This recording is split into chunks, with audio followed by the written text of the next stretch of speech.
আসসালামু আলাইকুম, সবাই কেমন আছেন? যে যেখানে থাকেন সবাই সুস্বাস্থ্য কামনা করছি। আর আমি সোনালী দেশি ব্লগ থেকে বলছি। আজকে ডিমের শাহী কোরমা বানাবো। তো কোরমার রেসিপিটা আমি আপনাদের সাথে শেয়ার করব। আমি এই যে ঘি দেব পরিমাণ মতন, এই যে বাহিরের ঘি এগুলা, তো বাহিরের ঘিটা আসলে ভালো। তো প্রথমে আমি ঘি দেব, ঘিটা একটু গরম হোক, তারপরে পেঁয়াজ কুচিটা দিয়ে দেব। তো ঘিটা গরম হয়ে গিয়েছে, এখন আমি পরিমাণ মতন পেঁয়াজ কুচিটা ঢেলে দিলাম।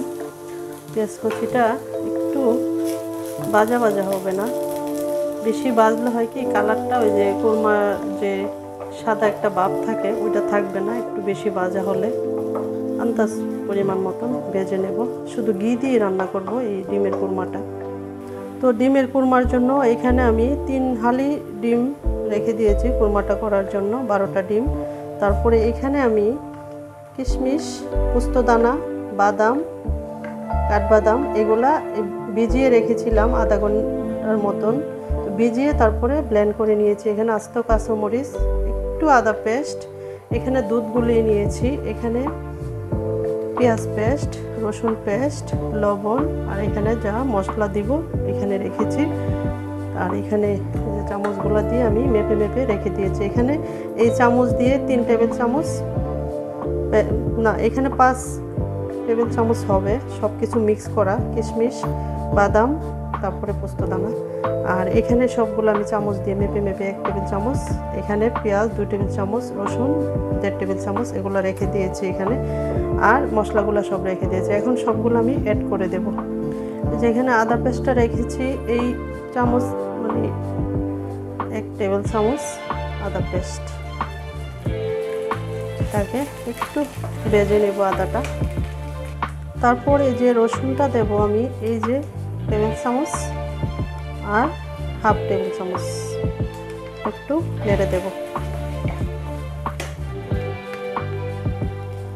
তারপর এইখানে আমি এই যে পেঁয়াজ বাটাটা পরিমাণে একটু বেশি রেখেছি, যে 1 টেবিল চামচ, 2 টেবিল, 3 টেবিল চামচ বাস দিয়ে দিলাম। এখন নেড়ে দেব। তারপর এই যে লবণ দেব, আমার যতটুকু পরিমাণে লাগে ততটুকুই দেব, 1 টেবিল চামচ এখন দিলাম, পরে লাগলে হয়তো বাকিটা অ্যাড করব। তারপরে এখন এই যে পেস্ট করেছিলাম কিশমিশ, বাদাম, পোস্তদানা এগুলো দিয়ে দেব। এখন এগুলো একটু মিক্স করে নেব। এখন মিক্স করে তারপরে এই যে আস্ত কাঁচামরিচগুলো দিয়ে দেব। এখন আমি এই যে ডিমটা দিয়ে দেব। ডিমটা কিন্তু আমি ভেজে নিইনি, ভেজেও করা যায়, এমনিও তো করা যায়। যেহেতু সহজভাবে রান্না করতেছি কোরমাটা, তো সহজভাবে আপনাদের সাথে শেয়ার করি। শুধু কাঁটা চামচ দিয়ে ডিমগুলো এরকম ছিদ্র ছিদ্র করে নিয়েছি, ভিতরে যেন ঢোকে। এখন একটু গরম মশলা গুঁড়ি দিব, যেমন বেশি দেব না, কালারটা নষ্ট হয়ে যাবে।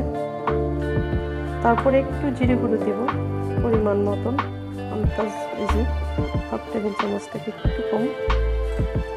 বেশি দিলে হয় কি কালার ভালো লাগবে না, কালারটা কেমন কেমন হয়ে যাবে।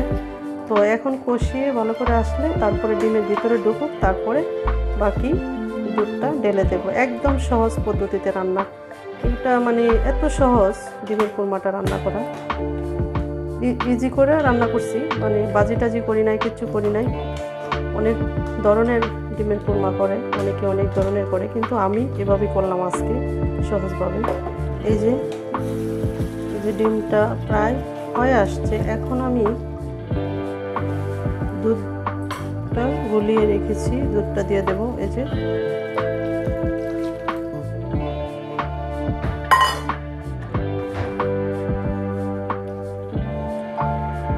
ঝোলটা আরেকটু মাখা মাখা হবে, তখন আমি নামিয়ে রাখবো।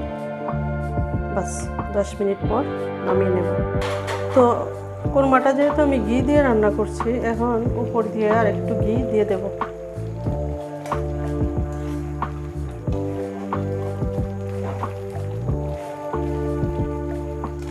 ডিমের ডিমের শাহি কোরমা খেতে ভীষণ সুস্বাদু অ্যান্ড মজা, তাই না টুনির মা? আমার নতুন টুনি আসছে আমার বাসায়। আরেকটা ছিল আমার বাসায়, 5 বছর ছিল আমার বাসায়। এখন আবার নতুন আরেকটা টুনি আসছে। তো 5 বছর যেটা ছিল ওইটা বাড়িতে গেছে, আবার আসবে। কিন্তু টুনিরও নিয়ে আসছি আমি এখন। টুনি আবার একদিন বড় হয়ে যাবে। টুনি পারে মোটামুটি, অনেক পরিষ্কার। টুকটাক কাজ করতে করতে করতে করতে শিখাইতে শিখাইতে আমার জান শেষ। আস্তে আস্তে কাজ করে, যাক সমস্যা নাই। টুনি কাজ কম করলে কি হবে? টুনির কিন্তু দাম অনেক বেশি, টুনির বেতন অনেক বেশি, তাই না টুনি? হ্যাঁ, টুনিকে আমি শিখাইতে শিখাইতে আমার জান শেষ। এই যে দেখেন, আমার শাহি ডিমের কোরমা হয়ে গিয়েছে। এটা কি দিয়ে খাবো বলেন তো? এটা আমি আজকে যে বিরিয়ানি রান্না করলাম ওটা দিয়ে খাবো, বিরিয়ানির সাথে ডিমের কোরমা। বাহ, কি মজা না? হয়ে গিয়েছে। তো আমার ডিমের কোরমাটি যদি আপনাদের কাছে ভালো লাগে, লাইক করবেন, শেয়ার করবেন, সাবস্ক্রাইব করবেন। আল্লাহ হাফেজ, আসসালামু আলাইকুম।